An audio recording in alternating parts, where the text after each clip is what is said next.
Assalamualaikum warahmatullahi wabarakatuh. Yang terhormat Bapak Dr. Sudi Prayitno MSI dan teman-teman. Pada kesempatan kali ini saya Indah Julianti sebagai moderator sekaligus penyampai materi dari kelompok 3 akan memandu kegiatan diskusi pada kali ini. Materi yang akan kami bahas pada diskusi kali ini adalah model pembelajaran Project Based Learning. Adapun anggota dari kelompok 3, yang pertama itu ada Faziatun Nafia sebagai pemateri pertama, yang kedua ada Mutia Salsabila Febiani sebagai pemateri kedua, dan saya sendiri Indah Julianti sebagai pemateri ketiga, dan Mulia Fitriani Ulasari sebagai pemateri terakhir atau keempat. Rumusan masalah atau topik yang akan kami bahas pada presentasi kali ini yaitu yang pertama ada definisi Project Based Learning, yang kedua itu ada karakteristik dari model pembelajaran Project Based Learning, yang ketiga itu ada prinsip-prinsip model pembelajaran Project Based Learning, yang keempat itu ada langkah-langkah model pembelajaran Project Based Learning, yang kelima ada simulasi model pembelajaran Project Based Learning pada 20-24 siswa, dan yang terakhir itu ada kelebihan dan kelemahan dari model pembelajaran Project Based Learning.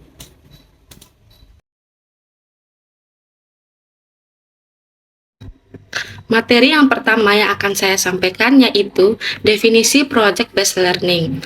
Menurut NEC Department of Education, PJBL merupakan strategi pembelajaran di mana siswa harus membangun pengetahuan konten mereka sendiri dan mendemonstrasikan pemahaman baru melalui berbagai bentuk representasi. Menurut George Lucas Education Foundation, PJBL merupakan pembelajaran yang dinamis di mana siswa secara aktif akan mengeksplorasi masalah di dunia nyata, memberikan tantangan, dan memperoleh pengetahuan yang lebih mendalam.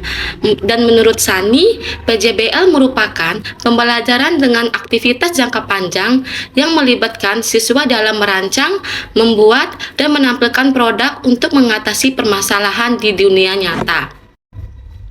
Berdasarkan beberapa pendapat yang ada di atas, dapat ditarik kesimpulan bahwa PJBL adalah model pembelajaran yang terpusat pada siswa untuk membangun dan mengaplikasikan konsep dari proyek yang dihasilkan dengan mengeksplorasi dan memecahkan masalah di dunia nyata secara mandiri.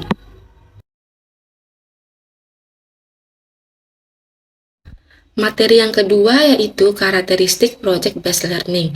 Yang pertama, the project are central not peripheral to the curriculum. Kriteria ini memiliki dua korolaris.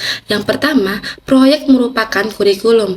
Pada PJBL, proyek merupakan inti strategi mengajar, siswa berkutat dan belajar konsep inti materi melalui proyek. Yang kedua, keterpusatan yang berarti jika siswa belajar sesuatu di luar kurikulum, maka tidaklah dikategorikan sebagai PJBL. Yang kedua, proyek PJBL difokuskan pada pertanyaan atau problem. Proyek bagi siswa harus dibuat sedemikian rupa agar terjalin hubungan antara aktivitas dan pengetahuan konseptual yang melatarinya. Proyek biasanya dilakukan dengan pengajuan pertanyaan-pertanyaan yang belum bisa dipastikan jawabannya. Yang ketiga, proyek melibatkan siswa pada penyelidikan konstruktivisme. Sebuah penyelidikan dapat berupa perancangan proses, pengambilan keputusan, penemuan masalah, pemecahan masalah, atau proses pengembangan model.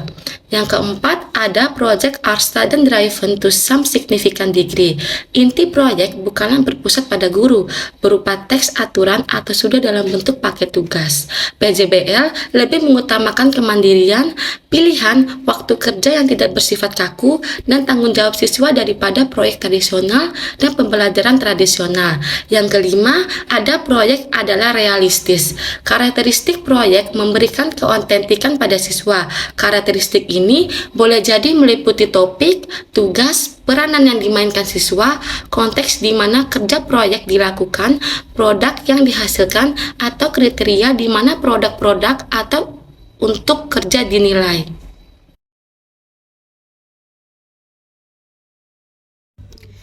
Materi ketiga yaitu prinsip-prinsip model pembelajaran Project Based Learning. Prinsip pertama yaitu prinsip sentralistik atau sentralit. Prinsip ini menegaskan bahwa kerja proyek merupakan esensi dari kurikulum.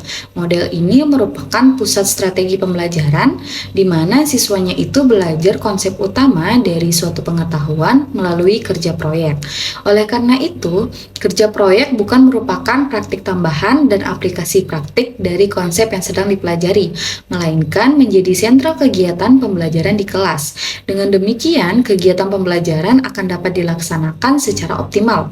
Dalam pembelajaran berbasis proyek ini, proyek itu adalah strategi pembelajaran yang dimana siswa itu mengalami dan belajar konsep-konsep inti suatu disiplin ilmu melalui proyek. Prinsip kedua yaitu prinsip pertanyaan mendorong menuntun driving question, berarti bahwa kerja proyek berfokus pada pertanyaan atau permasalahan yang dapat mendorong siswa untuk berjuang memperoleh konsep tersebut atau prinsip utama suatu bidang tertentu. Prinsip ketiga yaitu prinsip investigasi konstruktif atau constructive investigation, merupakan proses yang mengarah kepada pencapaian tujuan yang mengandung kegiatan inquiry, pembangunan konsep dan resolusi. Dalam investigasi membuat proses perancangan, pembuat keputusan, penemuan masalah, pemecahan masalah, discovery, dan pembentukan model. Penentuan jenis proyek haruslah dapat mendorong siswa untuk mengkonstruksi pengetahuannya sendiri untuk memecahkan persoalan yang dihadapinya. Dalam hal ini, guru harus mampu merancang suatu kerja proyek yang mampu menumbuhkan rasa ingin menelitinya, rasa untuk berusaha memecahkan masalah, dan rasa ingin tahu yang tinggi. Prinsip yang keempat yaitu prinsip otonomi atau autonomi. Dalam pembelajaran berbasis proyek dapat diartikan sebagai kemandirian siswa dalam melaksanakan proses pembelajaran, yaitu bebas menentukan pilihannya sendiri, bekerja minimal dengan supervisi, dan bertanggung jawab. Oleh karena itu, lembar kerja siswa, petunjuk kerja praktikum, dan sejenisnya bukan merupakan aplikasi dari prinsip pembelajaran berbasis proyek. Dalam hal ini, guru hanya berperan sebagai fasilitator dan motivator untuk mendorong tumbuhnya kemandirian siswa. Nah, prinsip kelima yaitu prinsip realistis atau realism. Berarti bahwa proyek ini merupakan sesuatu yang nyata. Pembelajaran berbasis proyek ini harus dapat memberikan perasaan realistis kepada siswa, termasuk dalam memilih topik, tugas, dan peran konteks kerja, kolaborasi kerja, produk, pelanggan, maupun standar produknya. Pembelajaran berbasis proyek ini mengandung tantangan nyata yang berfokus pada permasalahan yang autentik, bukan simulasi, bukan dibuat-buat, dan solusinya dapat diimplementasikan di lapangan. Untuk itu, guru harus mampu merancang proses pembelajaran yang nyata, dan hal ini bisa dilakukan dengan mengajak siswa belajar pada dunia kerja yang sesungguhnya.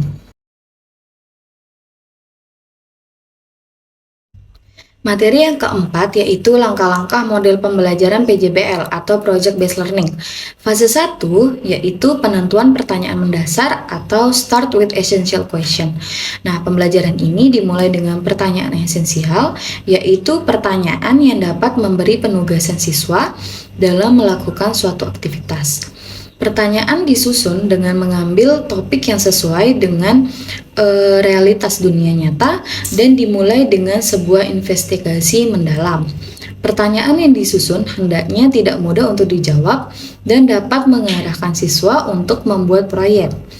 Pertanyaan seperti itu pada umumnya bersifat terbuka, provokatif, menantang, membutuhkan keterampilan berpikir tingkat tinggi atau high order thinking, dan terkait dengan kehidupan siswa. Guru berusaha agar topik yang diangkat itu relevan untuk para siswa. Fase kedua yaitu menyusun perencanaan proyek atau desain project. Perencanaan dilakukan secara kolaboratif antara guru dan siswa. Dengan demikian, siswa ini diharapkan akan merasa memiliki atas proyek tersebut.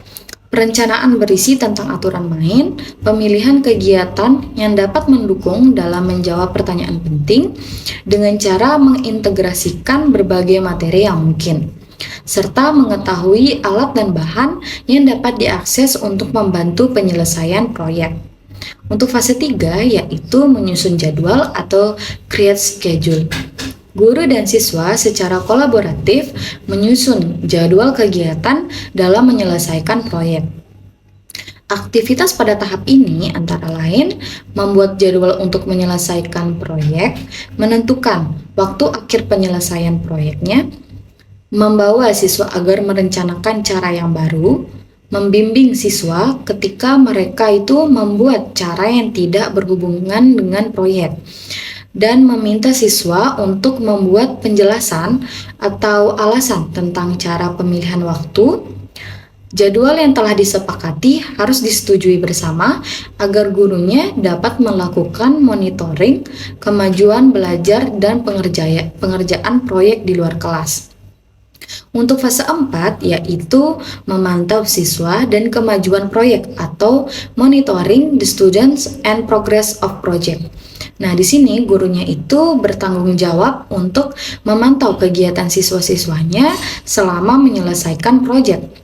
Pemantauan dilakukan dengan cara memfasilitasi siswa pada setiap prosesnya. Dengan kata lain, guru itu berperan menjadi mentor bagi aktivitas siswa. Agar mempermudah proses pemantauan, dibuat sebuah rubrik yang dapat merekam keseluruhan kegiatan yang penting. Fase 5 yaitu penilaian hasil atau assess the outcome, yaitu penilaian dilakukan untuk membantu guru dalam mengukur ketercapaian standar kompetensi. Nah, berperan dalam mengevaluasi kemajuan masing-masing siswa, memberi umpan balik tentang tingkat pemahaman yang sudah dicapai siswa, membantu guru dalam menyusun strategi pembelajaran berikutnya. Lalu fase ke-6-nya yaitu evaluasi pengalaman atau evaluation the experience. Pada akhir proses pembelajaran, guru dan siswa ini melakukan refleksi terhadap kegiatan dan hasil proyek yang sudah dijalankan. Proses refleksi dilakukan baik secara individu maupun kelompok. Pada tahap ini, siswa itu diminta untuk mengungkapkan perasaannya dan pengalamannya selama menyelesaikan proyek. Guru dan siswa mengembangkan diskusi dalam rangka memperbaiki kinerja selama proses pembelajaran, sehingga pada akhirnya ditemukan suatu temuan baru untuk menjawab permasalahan yang diajukan pada tahap pertama pembelajaran.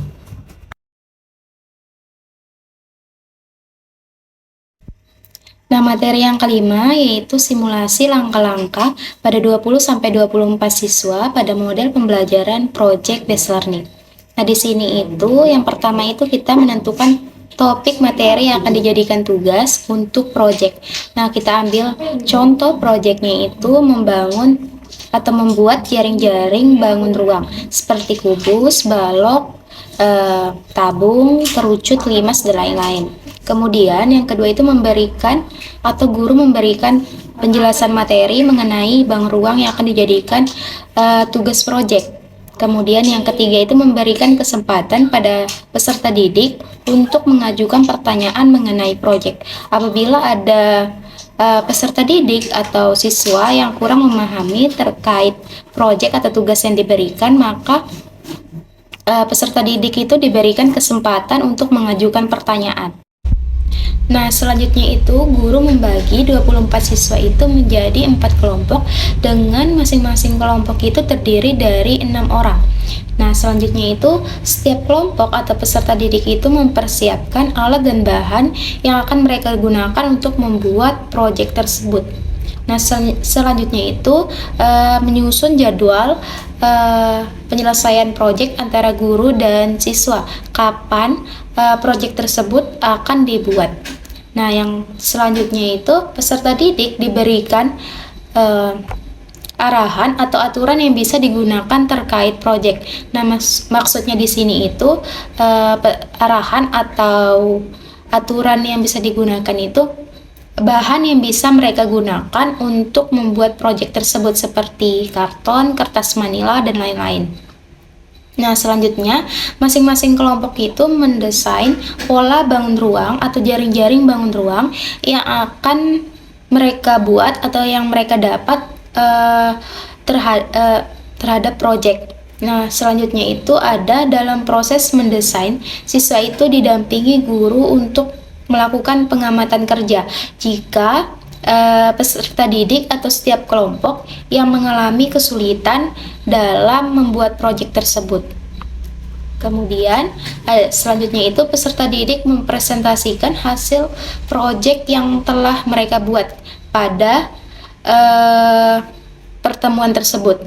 Kemudian peserta didik lainnya atau yang menjadi audiens itu memberikan tanggapan atau pertanyaan jika mereka atau jika ada materi yang mereka belum pahami.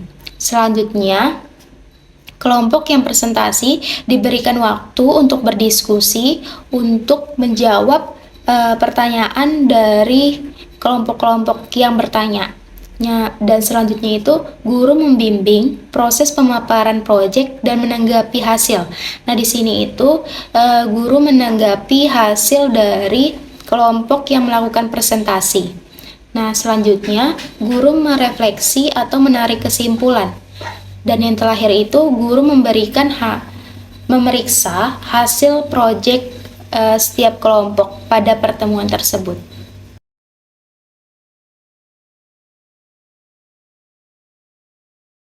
Adapun materi terakhir yaitu kelebihan dan kelemahan model pembelajaran PGBL atau Project Based Learning. Adapun kelebihan model pembelajaran dengan Project Based Learning yaitu yang pertama, meningkatkan motivasi belajar peserta didik untuk belajar mendorong kemampuan mereka untuk melakukan pekerjaan penting dan mereka perlu dihargai. Yang kedua, menyediakan pengalaman belajar.